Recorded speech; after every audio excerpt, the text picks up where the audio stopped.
May bagyo po ngayon sa ating bansa. Ito po yung bagyong Luis. Pero bago po niyan, naging maulan at nagkabaha na po sa ilang lugar sa bansa gaya sa Metro Manila. Nakatutok si Jonathan Andal.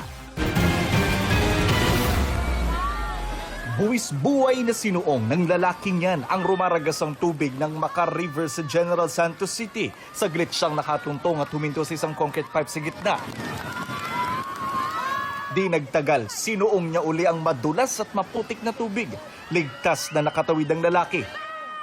Kabilang ang lalaki sa mga stranded sa lugar nang magpaulan ng trough ng low pressure area o LPA noong Biyernes na ngayoy ganap ng bagyong Luis. Ayon sa mga residente, walang malapit na tulay kaya napipilitan silang tawirin ang tubig na rumagasa mula sa kabundukan.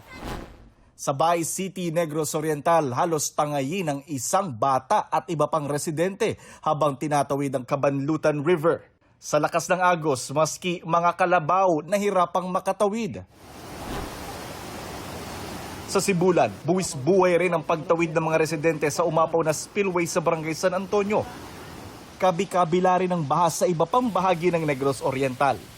Wala yung nangyayari sa amin, no? Pag sobrang lakas ng ulan dito po sa... Bumuhos din ng malakas na ulan sa Metro Manila. Sa Taguig, binaha ang ilang bahay, lubog din ang ilang kalsada.